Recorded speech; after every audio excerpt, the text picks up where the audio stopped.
आउज़ुबिल्लाहिमिनश्शैतानिर्रजीम बिस्मिल्लाहिर्रहमानिर्रहीम। अस्सलाम वालेकुम। ग़िज़ा की बात के साथ मैं हूँ फ़िज़ा इमरान और उम्मीद करती हूँ कि आप सब खैरियत से होंगे। कल हमने वर्ल्ड फूड डे मनाया और आज हम आलमी सतह पर गुर्बत का आलमी दिन मना रहे हैं। पूरी दुनिया भर में इसको मनाया जा रहा है और इस दिन को मनाने का मकसद यही है कि लोगों में अवेयरनेस क्रिएट की जाए कि गुर्बत का क्या लेवल है, हमें किस तरह से बाकी जो मुस्तहिक लोग हैं, जो मुहताज लोग हैं, जो गुर्बत का शिकार लोग हैं, बेरोज़गारी का शिकार लोग हैं, उनका किस तरह से ख्याल रखना है।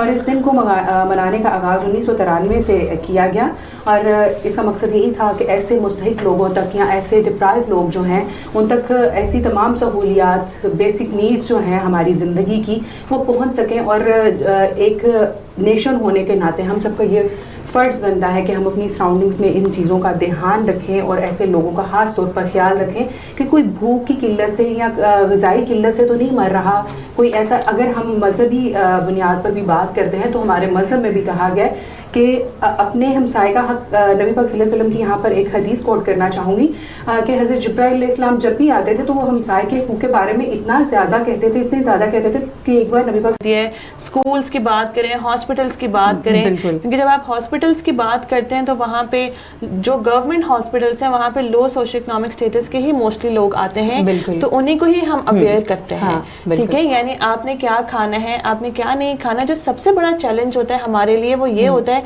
हाई सोशो इकोनॉमिक स्टेटस वालों को तो हम आराम से डील कर लेंगे, उनमें भी होता है माल न्यूट्रिशन, लेकिन जो किल्लत की बात है वो आपके लो सोशो इकोनॉमिक स्टेटस में है। लोगों को रोटी पूरी करने ही की टेंशन पड़ी होती है और यही होता है कि कम से कम 3 वक्त का खाना ही पूरा कर लें, बाकी चीजें तो, क्योंकि देखिए जो रोटी है वही हमारा स्टेपल फूड है। ठीक है, जो एक आपका प्रॉपर जो न्यूट्रिशन है जिसमें आपके कार्ब्स वगैरह वो सारे हैं, तो अगर वही आपको मैसर नहीं है तो हाउ यू कैन एक्सपेक्ट कि आगे जाके।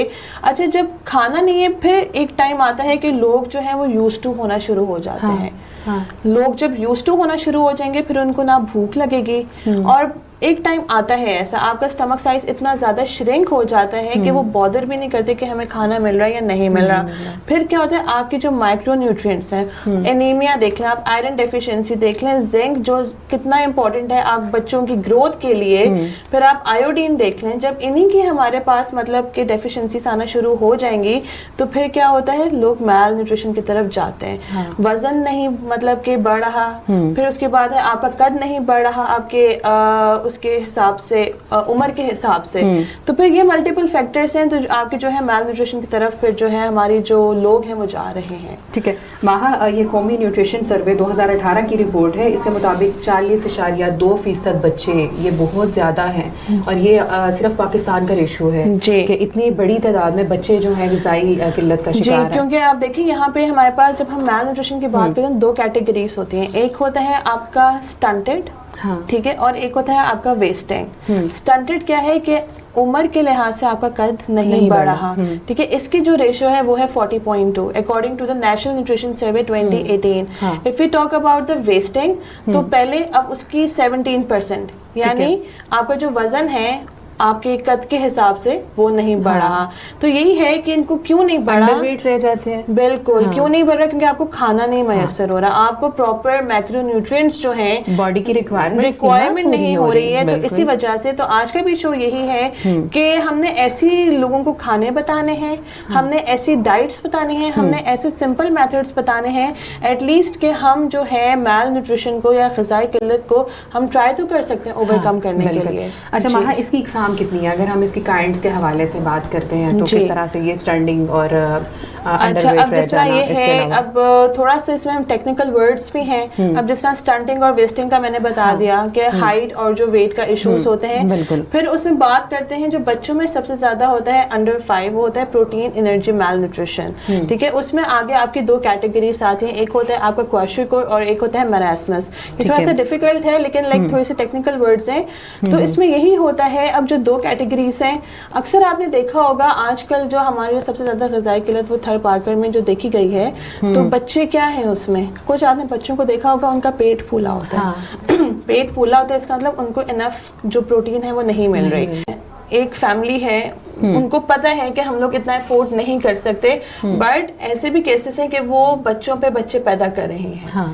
ठीक है। और हमेशा ये याद रखिएगा, जब आपके मतलब कि एक गरीब फैमिली है, ठीक है, जिनका सोशल इकोनॉमिक स्टेटस बहुत कम है, यानी मंथली हार्डली वो 5,000 से 10,000 अर्न करें, तो हमेशा जो बड़ा बच्चा होगा वो मैलनरिश्ड होगा, क्योंकि जब आने वाला बच्चा होगा उसकी तरफ आप डाइवर्ट हो जाएंगे, फिर वो निगलेक्ट होना शुरू हो जाएगा, फिर इसी तरह पूरी फैमिली से फैमिलीज जो है फिर वो निगलेक्ट होना शुरू हो जाती हैं। तो कम से कम एहतियात ज़रूरी है।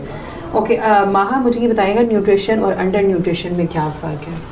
अच्छा, अब ये न्यूट्रिशन की बात अगर हम करेंगे, इसमें फिर हमारी दो आ जाती हैं, ओवर न्यूट्रिशन आ जाती है और अंडर न्यूट्रिशन आ जाती है। जो ग़िज़ाई किल्लत है वही आप कहते हैं कि अंडर न्यूट्रिशन है, क्योंकि आपको प्रॉपर फूड नहीं मिल रहा, इनटेक नहीं हो रहा है, तो जो आपका वेट लॉस है, आपकी हाइट नहीं बढ़ रही है, तो that is under nutrition. Over nutrition यही है, जस्ट बिकॉज जो आजकल हमारी जो ग्लोबलाइजेशन हो रही है, अर्बनाइजेशन हो रही है, तो इसकी वजह से लोग जो हैं वो फास्ट फूड कंजम्पशन की तरफ डाइवर्ट कर गए हैं। तो जब वो डाइवर्ट कर जाएंगे, एक तो उनके पास टाइम नहीं है, ठीक है, टाइम कॉन्स्ट्रेंट्स हैं, फिर क्या करते हैं वो मतलब कि आपके लिए एनर्जी डेंस फूड्स की तरफ राग़िब हो जाते हैं, वो खाना शुरू कर देते हैं, फिर वो डिजीज़ होना शुरू हो जाती हैं, ओबेसिटी हो गया, दिल के मरीज जो दिल के प्रॉब्लम्स है वो स्टार्ट हो जाएंगी, शुगर हो जाएगी, और फिर किडनी इश्यूज भी हो सकते हैं। अच्छा वहाँ ये जो कौमी न्यूट्रिशन सर्वे 2018 की रिपोर्ट मैंने शेयर की, उसके मुताबिक बच्चों का तो ये रेशो था, तो हामला ख़वातीन में भी बहुत ज़्यादा ये देखने में आया। तो हामला ख़वातीन में किस वजह से होता है, क्या इशू, और किस तरह से हम इसको टैकल किस तरह से कर सकते हैं, क्योंकि इट्स वेरी डेंजरस। एक तो सबसे पहले के अवेयरनेस, सबसे बड़ा मसला यही, एक तो पॉवर्टी है और एक दूसरा है अवेयरनेस, ठीक है। फिर है अगर वो आपके पास, फिर आप कैंप्स लगाए होते हैं, ठीक है। दूसरी बात, अगर आपने उनका सोशल इकोनॉमिक स्टेटस देखना है, आपके पास एक फूड लिस्ट होनी चाहिए जो कि आप उनको according to their social economic status वो प्रोवाइड करें। क्योंकि कुछ आते हैं लोग, उनके माइंड में ये होता है कि हमें एनीमिया है, ठीक है, उनको पता है उनके अंदर खून की कमी है, और उनका माइंडसेट यही है कि जी हमारे तो हम इतना कमाते नहीं है, एक ही कमाने वाले, हम गोश्त कहाँ से खाएं, ठीक है। उनके पास उनके माइंडसेट यही है कि गोश्त खाएंगे तो जी हमारा जो है वो खून बनेगा।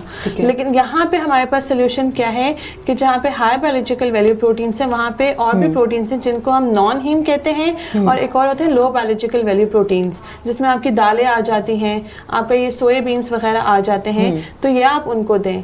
और फिर कुछ चीज़ें हमने सप्लीमेंट्स देने हैं, जैसा मतलब कि विटामिन सी अगर आप कह दें, हमने उनको वो बताना है। सिट्रस फ्रूट्स में होता है कि आप ये खाएं, तो इससे क्या होता है कि जो आयरन है वो एब्जॉर्प्शन को इन्हांस करता है। ठीक है, ओके जी, क्वेश्चंस की तरफ आना चाहूँगी। शाहनवाज खान तनौली साहब हैं, राना फहद साहब हैं, इस्लाम कह रहे हैं, अप्रिशिएट कर रहे हैं जी, बहुत शुक्रिया। अगर आपने हमें अभी ज्वाइन किया है तो मैं आपको बताती चलूँ कि आज हम ग़िज़ाई किल्लत के हवाले से बात कर रहे हैं, और इसके मुहर्रिकात क्या हैं जब हम लॉन्ग टर्म बहुत सी चीज़ों को खुद साख्ता तौर पर भी हम कट ऑफ कर देते हैं। कुछ लोगों के पास वो चीज़ें अवेलेबल होती हैं, लेकिन हम खुद ही रिस्ट्रिक्टेड हो जाते हैं कि हमें ये नहीं खाना, वो नहीं खाना, और जब ये हमारी प्रैक्टिस बहुत लंबे अरसे तक चलती है तो उस पर फिर क्या होता है, ग़िज़ाई किल्लत का शिकार हो जाते हैं, बहुत से मसले मसाइल पैदा हो जाते हैं। आज हमारे साथ महा जवेद मौजूद है। अगर आप कुछ पूछना चाहते हैं, कोई कंसर्न है अपने बच्चों के हवाले से, फीमेल्स के हवाले से, कोई प्रेग्नेंट लेडीज़ हमें देख रही हैं, तो मोस्ट वेलकम, आप हमें टेक्स्ट कर सकते हैं, आप हमें कमेंट कर सकते हैं, हमें पूछ सकते हैं कि किस तरह से ग़िज़ाई किल्लत अगर थोड़ी बहुत कमी हुई है तो उसको किस तरह से फुलफिल कर सकते हैं और किस तरह से ख्याल रख रहे हैं। महा मैं दोबारा से हामला ख़वातीन के मुतालिक बात करना चाहूँगी, क्योंकि जब माँ के पेट में ही बच्चे को प्रॉपर डाइट नहीं मिल रही, तो बाद में हम जब बात करते हैं कि हमारा फ्यूचर है बच्चे, तो हम किस तरह से, हम ऑलरेडी मजदूर बच्चे या इस तरह के बच्चे नेशन पैदा करेंगे, तो कैसे हम ये ख्याल कर सकते हैं कि हमारी सबसे पहले अगर एक नॉर्मल चीज़ है, अगर आप फैमिली स्टार्ट करने लगे हैं, अगर कोई मतलब कि जो है मैरिड वुमेन कंसीव करने का सोच रहे हैं, तो उससे पहले आपको अपनी केयर करनी चाहिए। डाइट पहले से डाइट आपको करनी चाहिए केयर, ठीक है। उसमें आपने आयरन के जो सप्लीमेंट्स हैं या आयरन रिच फूड्स हैं वो आपने खाने हैं। उससे क्या होता है कि अगर आप अपनी डाइट को प्रॉपर नहीं रखेंगे, आप भी अफेक्ट होंगे और फिर जो आपके आने वाला बच्चा है वो भी अफेक्ट होगा, ठीक है। फिर अक्सर ये भी होता है कि हम कहते हैं कि डेफिशिएंसीज। अब हम आयरन डेफिशिएंसी की तरफ अगर आते हैं तो एक होता है स्पाइना बिफिडा, ठीक है, और इसमें क्या होता है कि आपकी जो स्पाइनल कॉर्ड है और जो आगे ये है ब्रेन, ये इशू स्टार्ट होना शुरू हो जाते हैं। जो स्पाइनल कॉर्ड है वो आपस में जुड़ नहीं पाते, ठीक है। फिर दूसरा है कि अगर आप नॉर्मल मतलब कि अगर आप जिंक देख लें, आप आयोडीन देख लें या आप आयरन देख लें, अगर आपने इनकी माइक्रो न्यूट्रिएंट्स अगर आपने इसको सही से कंज्यूम नहीं किया तो जो आपका जो बच्चा होगा आने वाला, उसकी जो ग्रोथ है वो रिटार्ड रह जाएगा। ठीक है, तो ये सारी चीज़ें हमने मतलब के कंट्रोल में रखना है। हमने ये देखना है कि क्या हमारी डाइट में ये माइक्रो न्यूट्रिएंट्स हैं या जो मैक्रो न्यूट्रिएंट्स हैं, क्या हम इसको सही से ले रहे हैं। और एक और मैं दूसरी बात ऐड करना चाहूँगी, कल जिस तरह था वर्ल्ड फूड डे जो 16 अक्टूबर को बनाया जाता है, तो उन्होंने थीम ही यही रखा था कि आपने हेल्दी डाइट्स लेनी है, क्योंकि गुर्बत क्यों आ रही है, उनको खाना नहीं मिल रहा, ठीक है, वहाँ पे हंगर है, तो थीम ही होता है जीरो हंगर। आपने हेल्दी डाइट्स लेनी है, और वो कौन कौन सी डाइट्स हैं कि हम जीरो हंगर को अचीव कर सकते हैं। तो अगर जिसने डाइट्स पूछनी है तो वी आर हियर, तो मतलब कि जो जो फूड्स हैं हम बताएंगे। और हाँ जी, फिर वही बात है कि जो आपका खाना बच जाता है तो इंस्टेड कि आप उसको वेस्ट करें, वो आप गरीबों में बांट दें। बिल्कुल बिल्कुल। और ये सिर्फ बात गरीबों में बांटने वाली बात सिर्फ ये नहीं होता कि हम कहीं बाहर खाना खाने जा रहे हैं तो वहाँ हमें ये एहतियात करना है, या किसी अच्छे रेस्टोरेंट में हम खा रहे हैं तो हमें वहाँ ख्याल करना है, बल्कि ये प्रैक्टिस हमें अपने घरों में भी करनी है। समटाइम हमारा खाना बच जाता है और 2-2 दिन फ्रिज में पड़ा रहता है, जब हमें लगता है कि बासी हो गया तो हम उसको उठा के डिस्कार्ड कर देते हैं, फेंक देते हैं। तो इसमें भी अपने गिरदो नवा अपनी सराउंडिंग का ख्याल रखें कि हमारे जो हमसाए में है या हमारे घरों में जो काम के लिए आ रही हैं, मासी वगैरह या आपा वगैरह आ रही हैं, तो हम ऐसी चीज़ें रज़्क़ को वेस्ट करने के बजाय ये उन लोगों तक पहुँचा दें जो मुस्तहिक हैं या जिन्हें इन चीज़ों की ज़रूरत है। क्योंकि जब हमें खुद के लिए कोई चीज़ वेस्ट लग रही होती है ना, तो हमें यही लगता है कि इसकी बेहतरीन जगह कूड़ा है, इसको बस फेंक दो, तो वो कूड़ा उसकी जगह नहीं है। बहुत से लोग बेचारे बैठे हुए उन चीज़ों के लिए तरस रहे हैं, तो थोड़ा सा अपनी सराउंडिंग में ख्याल रखें लोगों का, और मेक श्योर करें कि ये चीज़ें वेस्ट होने से पहले ही किसी की खुराक का हिस्सा बन जाए। अच्छा महा, हम वो सही से बोल नहीं पा रहा। और इसी बात पे अब ये रिसर्चेस आना शुरू हो गई हैं कि जितना आप स्क्रीन टाइम जो है वो एक्सपेंड करेंगे, जितना ज़्यादा देंगे बच्चे में, उतना ही ज़्यादा जो है वो स्पीच डिले होना शुरू हो जाएगा। माओ को यही लगता है कि ये मोबाइल में या लैपटॉप में ये लग गया है और अब ये खा लेगा। वो खा लेगा, ज़रूर खाएगा, लेकिन फिर क्या होगा, लेकिन वो कॉन्सेंट्रेशन से नहीं खाएगा, उसका माइंड उसी में ही रहेगा। और फिर दूसरी चीज़ है, शुरू से ही कभी भी जब एक बच्चा ग्रोइंग फेज में होता है, ग्रोइंग पीरियड में होता है, आपने कभी भी उसको रिस्ट्रिक्टेड डाइट्स पे नहीं लाना, ठीक है। कुछ ऐसे होते हैं कि ठीक है, पेरेंट्स कॉन्शियस हैं, बच्चे को भी जिन्होंने स्किम मिल्क पिलाना है, रिड्यूस मिल्क पिलाना है, फैट इस तरह नहीं करना, आपने इसको होल मिल्क पिलाना है, ठीक है। अच्छा, फिर दूसरा क्वेश्चन आता है कि जो मिल्क की बात है, बच्चा मिल्क नहीं पीता, उसमें स्मेल आती है, तो फिर वही बात है, आपको थोड़ी सी रेमेडीज आनी चाहिए, होम रेमेडीज। आप उसमें इलायची जो है वो डाल सकते हैं, आप उसमें हल्का सा केवड़ा डाल सकते हैं, लेकिन कोशिश करें ये जो आपके चॉकलेट सिरप्स होते हैं या जो प्रोसेस सिरप्स होते हैं, शुगरी सिरप्स होते हैं, इनको आप अवॉइड करें, बाजारी अशिया से अवॉइड करें, ठीक है। अच्छा, फिर दूसरी बात कि आप उसको मल्टीपल, अब वो मैं हर शो में यही बताती हूँ कि जब तक प्रेजेंटेशन अच्छी होगी बच्चा खा लेगा, ठीक है। आप डिफरेंट शेप्स ले आए, आप घर में कबाब बना रही हैं, आप डिफरेंट शेप्स के बना के रखें, बच्चे को इन्वॉल्व करें, उसकी पसंद की क्रॉकरी लेकर आए। और उसके साथ एक और बात है कि हमेशा फैमिलीज को बैठ के खाना चाहिए। और आजकल का मतलब कि रूटीन है, शायद like it's a bitter truth कि इतना ज़्यादा हम लोग बिजी हो गए अपनी लाइफ में, कभी कोई किसी टाइम खा रहा होता है, कभी कोई किसी टाइम खा रहा होता है। और हमें माओ को स्पेशली ये लगता है कि बच्चे को ना जरा अलहदा बिठा के इसको फिर खिलाएं, जी उसकी वो नेचर डेवलप नहीं होती, गलत बात है।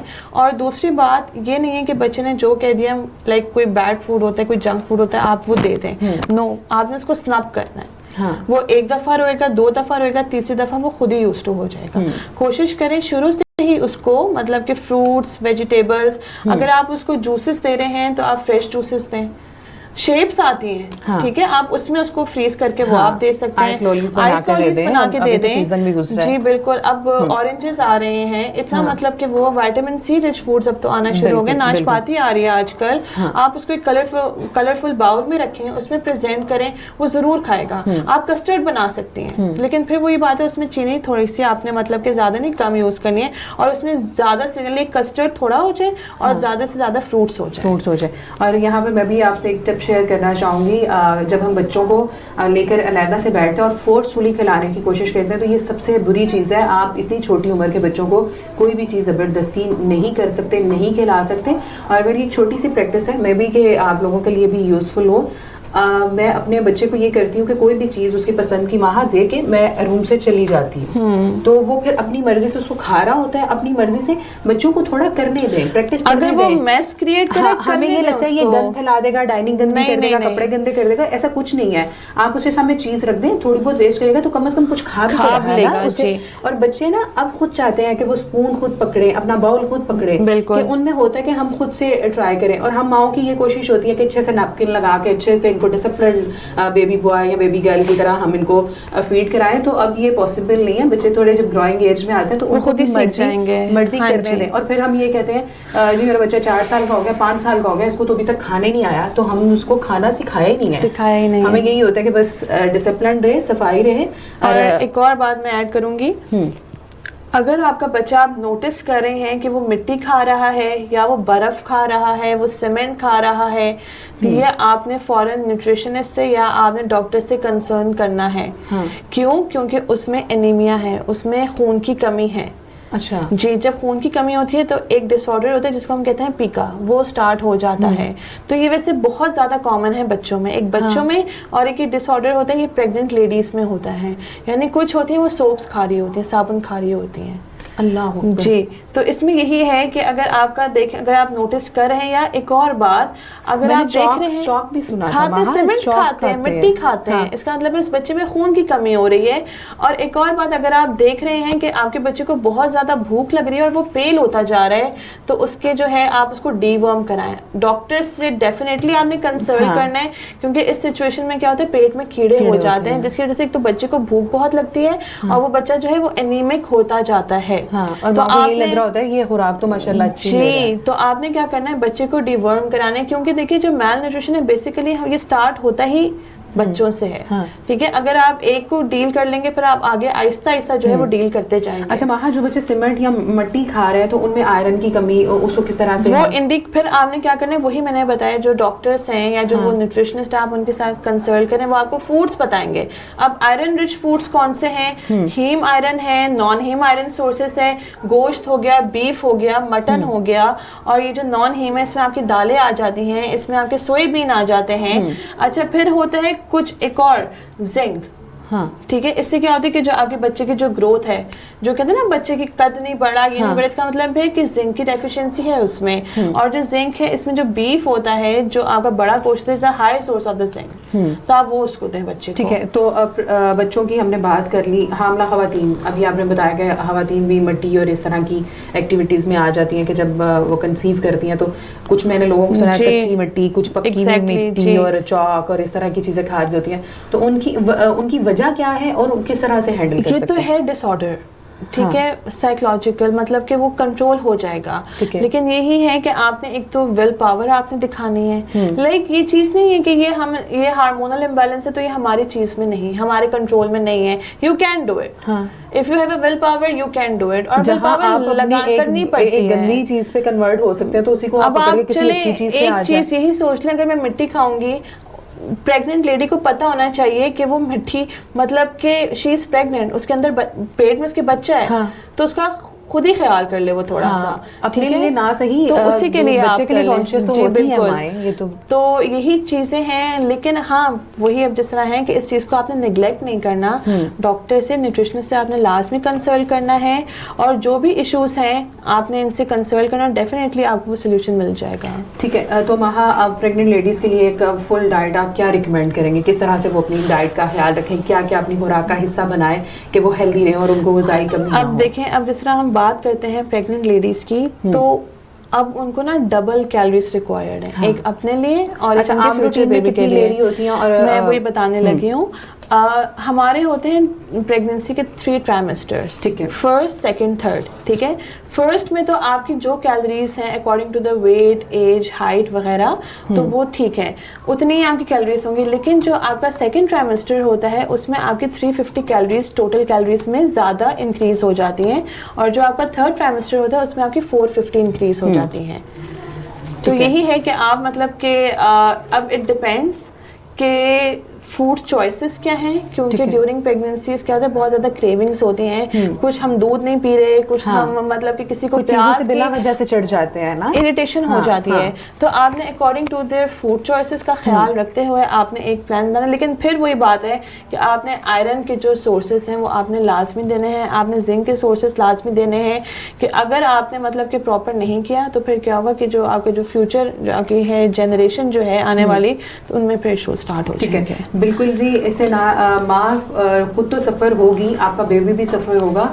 और एक बार एक बहुत डॉक्टर हैं, काफ़ी मशहूर हैं, उन्होंने महा ये चीज़ ऐड की थी। उन्होंने मुझे स्पेशली ये कहा था कि माँ के पेट में बच्चे को जो एक दिन में खुराक मिलती है, वो दुनिया में आने के बाद जब बच्चा पैदा होता है वो 15 दिन में वो ग़िज़ाई कमी पूरी होती है। कि जो अल्लाह मियाँ ने एक खूबसूरत सिस्टम रख दिया है कि माँ के पेट में वो एक शील्ड में कवर है, उसको हर चीज़ इतने कम वक्त में मिल रही है, और वही हमें 15 दिन एफर्ट करनी पड़ेगी। तो बेहतर यही है हम अपनी खुराक को बेहतर करें और एक हेल्दी बेबी के लिए थोड़ी सी एफर्ट, क्योंकि बहुत से आपके मूड स्विंग्स होते हैं, कुछ खाने को दिल नहीं कर रहा होता, दूध को अवॉइड कर। अच्छा महा, जो खवातीन दूध को अवॉइड करती हैं उनको आप क्या सजेस्ट करेंगी कि वो किस तरह के ऑप्शंस दूध को वो क्यों अवॉइड करती हैं? स्मेल आती है, यही रीजन है।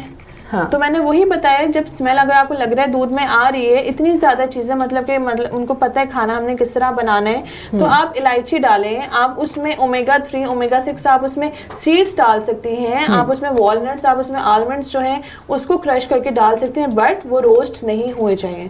जो रोस्टेड होता है उसमें सोडियम बहुत ज्यादा होता है। तो दूध को आप हल्का सा पकाएं, लेकिन ज्यादा भी ना पकाएंगे, वो कॉन्सेंट्रेटेड हो जाए। हल्का सा पकाएं, उसमें आप केवड़ा, इलायची और ये जो आपके सीड्स हैं या उसमें जो आपके ड्राई फ्रूट्स हैं वो डालें और वो आप आराम से पी लें, आराम से पी लिया जाता है।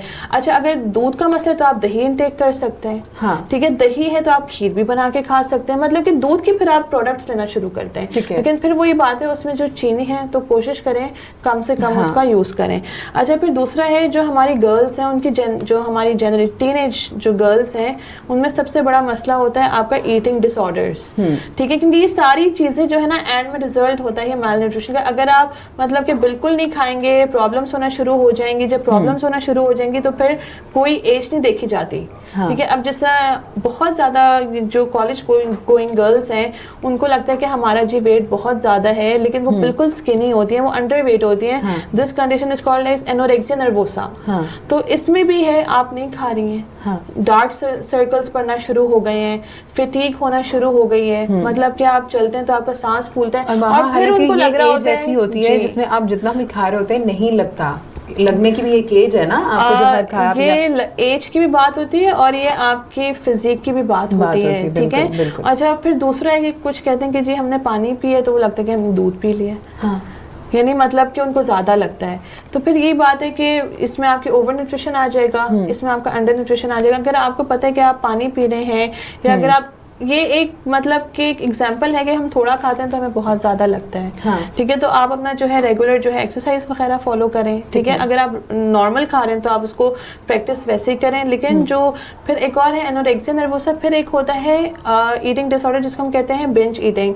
कि आप बहुत ज़्यादा खा लेते हैं, फिर आप उसको सेल्फ इंड्यूस वॉमिटिंग करते हैं, आप लेक्सेटिव्स लेते हैं। ठीक है, तो फिर यही चीज़ एंड में जाके आपके, क्योंकि क्या है आपकी जो न्यूट्रिएंट्स हैं वो एब्जॉर्ब नहीं हो रहे। जब न्यूट्रिएंट्स एब्जॉर्ब नहीं होंगे तो फिर आप में डेफिशिएंसीज होना शुरू हो जाएंगी। जब डेफिशिएंसीज होना शुरू हो जाएंगी फिर आप मैल न्यूट्रिशन की तरफ जाते जाएंगे। और फिर जब एक दफ़ा आप चले गए मैल न्यूट्रिशन की तरफ, आप उसको कंट्रोल तो कर सकते हैं, लेकिन अगर वो आगे मतलब कि लॉन्ग लाइफ में चला गया तो फिर आपके लिए बहुत ज़्यादा मुश्किल हो जाएगा। हम क्यों कहते हैं मैल न्यूट्रिशन डेंजरस होता है? कि आपको एनर्जी नहीं मिल रही है, और दूसरा आपका जो इम्यून सिस्टम है, प्रोटीन्स क्या है, प्रोटीन्स के तो इतने ज़्यादा फंक्शंस है। एक उसका फंक्शन ये भी है कि आपका जो कुव्वत मुदाफ़ जो आपका है पूरा इम्यून सिस्टम है उसको स्ट्रॉन्ग करता है। जब आपका इम्यून सिस्टम ही स्ट्रॉन्ग नहीं करेगा, तो बिल्कुल स्ट्रॉन्ग नहीं रहेगा, तो आपने हर 2 दिन बाद बीमार ही होना है। जी, और ये खास तौर पर ये जो बच्चे स्कूल कॉलेज गोइंग होते हैं या बच्चियां जो होती हैं, उनमें आप खास तौर पर देखें बिल्कुल वो स्किनी से होते हैं और फिर भी वो अवॉइड कर रहे होते हैं, मुझे ये नहीं खाना, मुझे ये नहीं खाना। तो अच्छा महा, आप ओवरऑल, क्योंकि हम इस प्लेटफॉर्म के थ्रू बार बार ये कह रहे होते हैं, हर पर्सन टू पर्सन वेरी करता है, हर बंदे के लिए एक डाइट चार्ट या एक रिकमेंडेशन हम नहीं दे सकते कि आप इसको फॉलो करें, लेकिन एक अगर हम ओवरऑल बात करते हैं बच्चों में, प्रेग्नेंट लेडीज़ में और स्कूल गोइंग बच्चे जो थोड़े 16 प्लस होते हैं, या बूढ़े लोग भी बहुत सी चीज़ें नहीं खा पा रहे होते या टेस्ट की वजह से वो भी अवॉइड करना, तो किस तरह से हम उनको क्या डाइट सजेस्ट करेंगे कि उनकी तमाम कमी जो है वो पूरी हो? एक तो सबसे पहले आपने अपने पूरे मील को पूरे दिन में 6 मील्स लेने हैं, जिसमें आपके 3 मेजर मील्स होंगे और 3 माइनर होंगे जिनको हम स्नैक्स कहते हैं। सबसे इंपॉर्टेंट जो आपका मील होता है वो आपका ब्रेकफास्ट होता है। ठीक है, वो आपने मतलब कि जो स्कूल गोइंग चिल्ड्रन हैं और ये जो आपकी टीनेजर्स हैं, ये आपने ज़रूर लेना है, क्योंकि अगर आप ब्रेकफास्ट नहीं लेंगे आपका जो मेटाबॉलिज्म रेट है वो बहुत ज़्यादा स्लो हो जाएगा। जब मेटाबॉलिज्म एक तो स्लो होगा, फिर आपके डाइजेशन में बहुत ज़्यादा इश्यूज आते हैं। ठीक है। अच्छा, फिर दूसरा है कि आपने अपने एक तो नाश्ते में आप ओट्स ले सकती हैं, आप सैंडविच खा सकती हैं, आप मतलब कि सैलेड खा सकती हैं, लेकिन मैं कोशिश करूंगी कि यही रेकमेंड करूंगी कि आपने कार्ब्स लेने हैं, क्योंकि आप काम पे जा रहे हैं, आप पढ़ने के लिए जा रहे हैं। कार्ब्स क्या है? शुगर है, और शुगर क्या है? ये आपके ब्रेन का फ्यूल है। जब तक आपके ब्रेन को एनर्जी नहीं मिलेगी आप काम सही से परफॉर्म नहीं करेंगे। ठीक है। अच्छा, फर्स्ट थिंग। दूसरा ये है कि आप स्नैक है तो अपने साथ मतलब कि कोई आप स्नैक में आप सैलेड का इस्तेमाल कर सकते हैं, या आप कोई जूस, फ्रेश जूस हो गया, या जो है आप, मैं रेकमेंड करूंगी होल फ्रूट ही आप खाएं तो अच्छा है। क्योंकि उसमें फाइबर होता है। जूसेस में अक्सर क्या होता है, फाइबर जो है वो एक्सट्रैक्ट हो जाता है, तो फिर उस जूस का फिर कोई फायदा नहीं होता। फिर दोपहर का जो है लंच, वो आपने क्या करना है, घर से बना के लेके जाना है। ठीक है, उसमें भी आप देख लें कोई सालन, लेकिन कोशिश करें ड्राई चीज हो। ज्यादा भी मतलब कि ऑयली होगी या होगा तो फिर मसला होगा। ठीक है, सैंडविच ले जाएं, या आप मदर से कहें रोटी के साथ कबाब दे दें, या पराठा अंडा ले जाएं। पराठा अचार भी लेके जाते हैं बहुत ज्यादा स्टूडेंट्स। अच्छा, फिर उसके बाद है कि आपने घर आए, रिलैक्स किया, फिर शाम को आपने कोई मिल्क शेक पी लिया। ठीक है, फिर रात को जो पकाया आपने वो खाना है। तो ये सबसे अच्छा जो घर में है, जो डाइट है वही लें। और अपने जो, अगर आपको कहीं भी इशू आ रहा है ये न्यूट्रिशन से रिलेटेड या अपनी हेल्थ से रिलेटेड, तो आपने डॉक्टर्स को या न्यूट्रिशनिस्ट को जो है वो ज़रूर कंसल्ट करना है, क्योंकि पंजाब फूड अथॉरिटी का हर 36 डिस्ट्रिक्ट्स में न्यूट्रिशन क्लिनिक भी स्टार्ट हो गया है, और ये रनिंग फेज में है, और इट्स फ्री ऑफ कॉस्ट।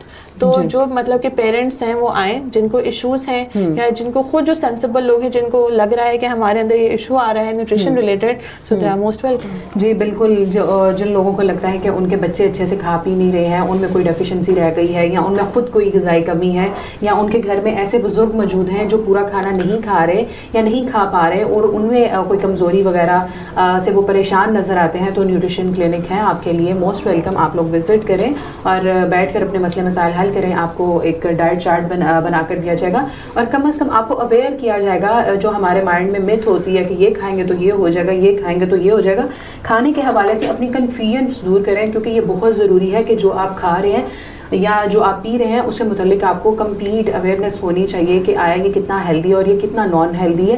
क्योंकि समटाइम हम चीज़ों को ये समझ के खा रहे होते हैं कि ये बहुत अच्छा सोर्स है, या फलां चीज़ का बहुत अच्छा सोर्स है, या ये बाज़ार से बड़ी महंगी प्रोडक्ट मिल रही है तो ये मेरे बच्चे को बहुत एकदम से जो है वो मस्कुलर कर देगी और बड़ी अच्छी इसकी हेल्थ हो जाएगी। तो ऐसा कुछ नहीं है। ये चीज़ें जो है स्लोली क्योंकि जैसे जैसे बच्चा बढ़ता है स्लो वैसे ही उसकी हर चीज़, उसकी ग़िज़ाई कमी भी उसी तरह से